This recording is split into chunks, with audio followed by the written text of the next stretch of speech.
everyone, Diane here, welcome to my studio. Today I'm going to be painting a very quick little sort of wreath-like motif, which would be absolutely perfect for a Christmas card or for a coaster or for a placemat or for a tree decoration, or just because you feel like doing it, and we'll be doing that in a sec. But first of all, I just wanted to talk about my Art Nouveau, Kuretake Art Nouveau set and my Kuretake 48 pan set. As you can see, the boxes are now completely empty. And the other day I showed you how I had, and there's been some interest in this, so I thought I would mention it again, how I've transferred the paints that were in here and were all sort of in rows. I've transferred them into the lid of a Meeden Studio palette, which is a big palette, has a big lid therefore, and around the outside edge of those I have used Blu-Tak to stick them down. So just a little bit of Blu-Tak underneath there, and that just holds them in place enough so they don't fall out. And I took out all the main colours that I use all the time to put in there. And that did leave me with about 8, I think, that didn't fit. But they weren't colours that I use more often, so I thought that doesn't matter. And then I had a brainwave after I'd done that, because I've got this wonderful mixing space here now, which is great, because everybody needs a good sized mixing space if they ever want to mix any of the colours that they're painting with. And that's my natural way of painting. So, you know, I just, I was feeling a little bit inhibited by the arrangement of the Kuretake paints. I love the paints. I think they're brilliant. They're so vibrant, but they weren't well arranged for me. So I've solved that problem now. And then I thought, well, what about my poor little Art Nouveau set? Because that's all languishing there and I hadn't used it for a bit. So I'm going to use that one today. And I thought, have I got another lid? And suddenly I remembered this, which is what they call a Sta-Wet palette. And it is designed for keeping acrylic paints from going hard when you stop painting with them. And what you have is a piece of foam which you make damp, and you put that in that section there. You can keep your brushes or your tube paints here. You make that damp, and then you put a piece of paper, that is to say a paper palette on top, and you put your paints on top of there, and you begin to wonder why you don't just use watercolors. But anyway, I don't use acrylics, but this is what that's for. But I happen to have it because someone gave it to me. And I suddenly thought, oh, I can use that in the same way exactly as I used the Meeden palette for my paints. I can use this. So I've arranged all of the Art Nouveau set, all of them, plus the ones that were left over from the large 48 set. So now I've got them all in these 2 big palettes like this. And even better still, one fits inside the other, and I can put the lid on top, and it doesn't fit, but it keeps the dust off. So that can go on my shelf and is nice and tidy to keep everything in one place. I've also rearranged these. I've put them in a different order. They're the same ones that are in the Art Nouveau set, but I have arranged them with the yellows going to greens, going to blues and greys, and then the pinks going to brown, and the red going to yellow, and that's kind of a little bit more intuitive for me. So, lecture over. I hope that's helpful. I wouldn't have told you about that if I hadn't have had the feeling that it might be helpful, because I know it's easy to get excited about these things and other people find them really boring. But anyway, so I'm going to put the big one out the way, and I'm going to put this one here. And what I'm going to do now is just a little painting. As usual, the Meeden paper watercolor hot press, which I'm quite liking at the moment. And I need to find a brush. And of course, I have my Craftamo brushes designed, the ones that were designed for me. I've got them here, so I'll probably use those. Just to let you know, if you are watching this now in November, the first issue of brushes sold out in about 5 hours. So that was that, and that was a bit of a surprise, I have to say. So anyway, Craftamo has agreed to do a second run, another 300, which will be available in the middle of December. So, but you can buy them in advance. And I think that's a really good idea because you don't have to hang around and wait for the day of the launch. And I know a lot of people, they just couldn't be there, so they missed out. So you don't need to miss out. If you want to buy a set, and they're $59 plus postage. If you want to buy a set of these 6 brushes, these ones here, and they come in a lovely box like this, and they're all in there beautifully, and there's a print included, which is this painting, which is this size, which actually frames up quite nicely, and I'm going to be using them a lot going forward. I have already used them quite a bit. This is my test set, so you know, I can treat them badly. Yeah, I mean, don't feel obliged, you certainly don't, but it's helpful to us, of course, because we make a little bit of money on that.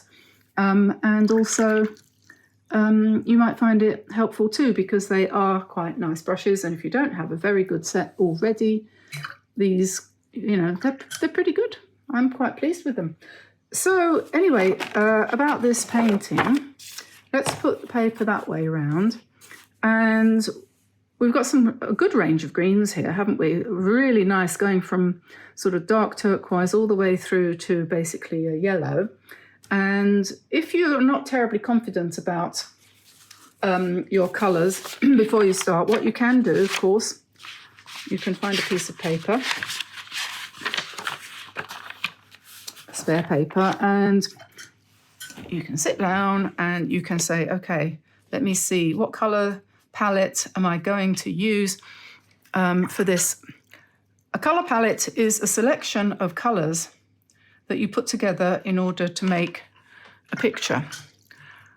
A paint palette is one of these. In other words, a container that holds your paints. A painter's palette is a piece of board or card or wood that mostly oil painters use, and they squeeze their paints out onto that palette and mix their paints on there and paint from that. So that's a word that, and a palette can also mean a range of colours. So, you know, he used a very, you know, yellowish palette or a very vibrant palette or whatever. So I'm just putting, more or less at random, some greens out here. I'm thinking, okay, what shall I use? And, you know, honestly, with this Art Nouveau set, I don't think it really matters what colours you use, because actually they all pretty much go together once you've got them on the paper. So, yeah, I think I'm just going to go for it. So let's put that over here. And something I think which is a good idea, and I decided to do this recently, is to start, let's say you can start with your berries.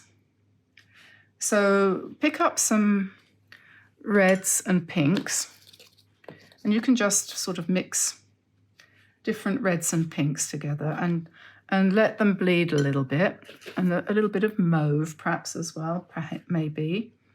And just pop them in around the circle that you're going to paint and let them run. Don't be too finicky about it. And maybe we'll put them in 2 or 3 different places. Let's have a bit of pink here. And a couple more down here. And then what I'll do is I'm going to join the whole thing up with the leaves. So then I think probably best to start with the lighter colours first. And let's put in a stem and some leaves like that, and then maybe we'll change the colour a little bit.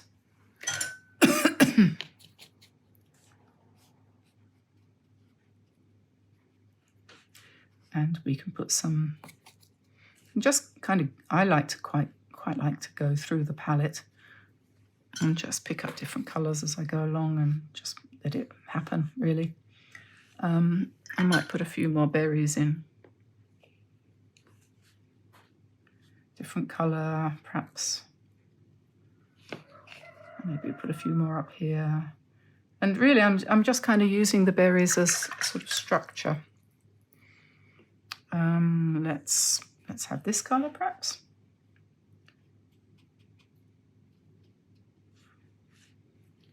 And you could use a dark green, and you could just pop in some darker berries, like that, maybe, if you wanted to.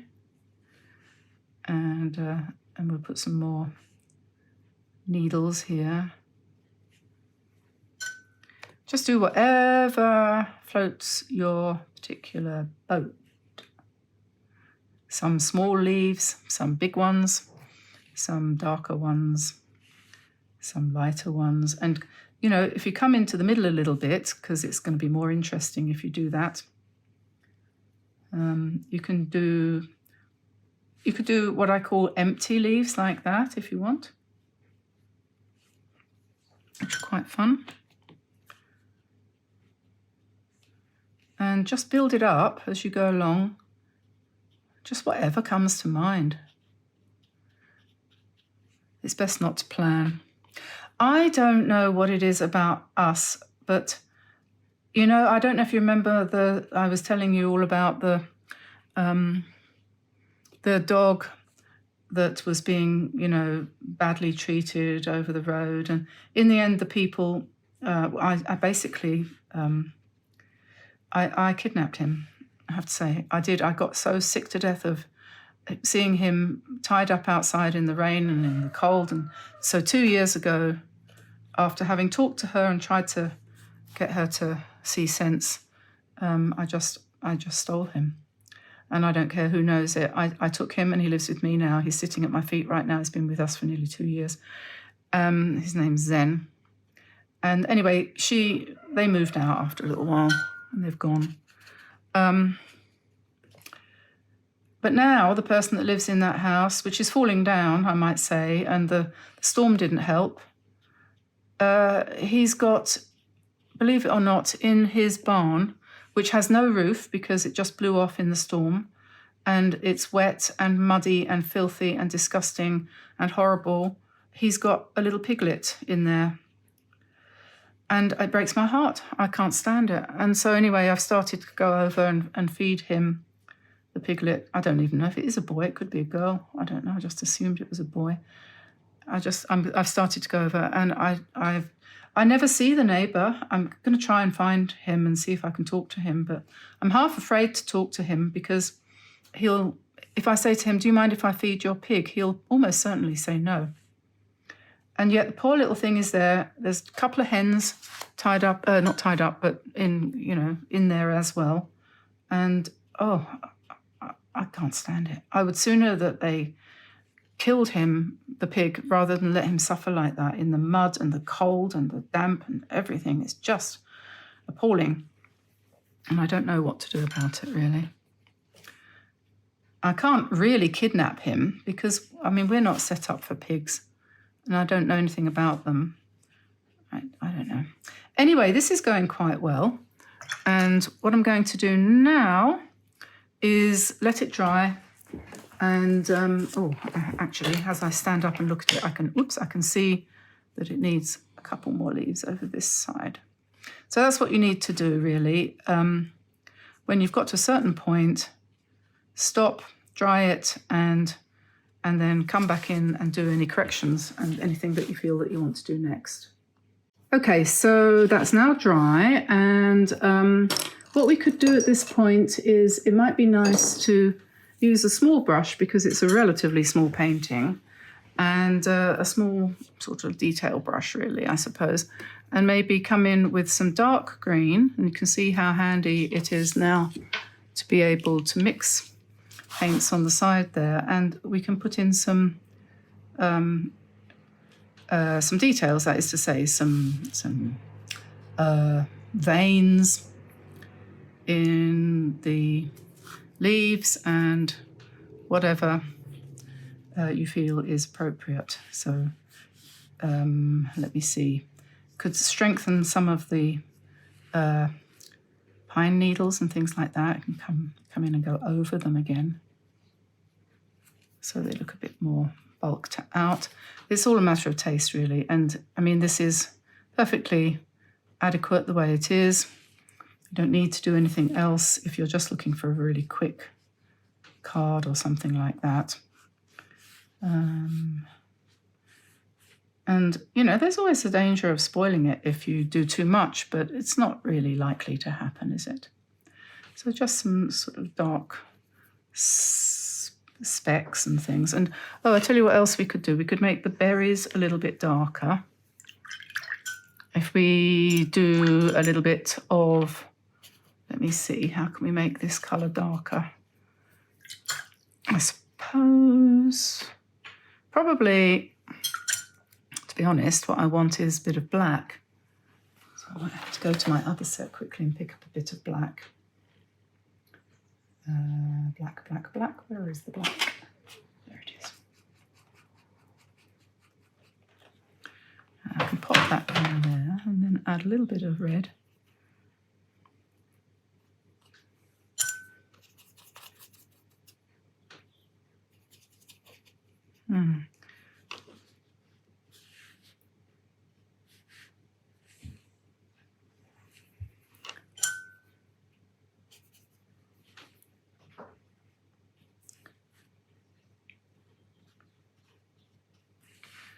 Just to give it a bit more dimension. And then maybe some really quite dark berries, which we can pop into spaces like this. And that can really make the whole thing sort of pop, as we say. And you don't really necessarily notice what you've done, but it just works. Makes it more lively, that's the word. And a bit more dark green with a bit of the black. And I think we need some more pine leaves over here. I haven't put anything complicated in it like pine cones or anything like that. Just, you can definitely use this as like a background and then just go over the top with your needles like that and leave some of the light underneath.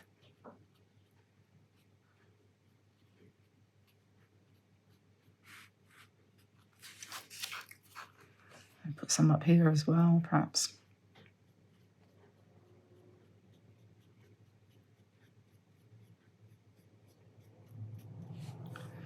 I think that'll do. Don't want to go on forever and ever, boring you to tears. And then writing, you might want to practice something on another piece of paper. You know, that's what I did a minute ago.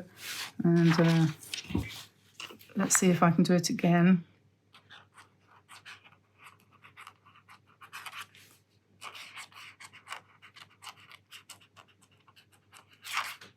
There we are. That was a bit awkward because I was holding the pen right at the end, but I can, because I didn't want to blur it. So there we are. Merry Christmas.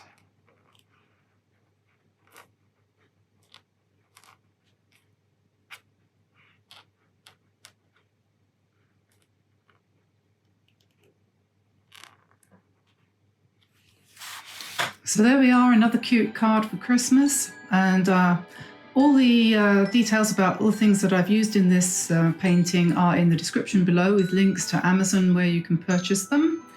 And so hopefully that will be helpful if you need to stock up on anything. We'll be doing a Christmas gift video soon, coming up soon. So look out for that. And meanwhile, hopefully you'll have fun painting this one, and I'll see you again soon, everyone. So bye for now, and take care. See you soon. Bye-bye.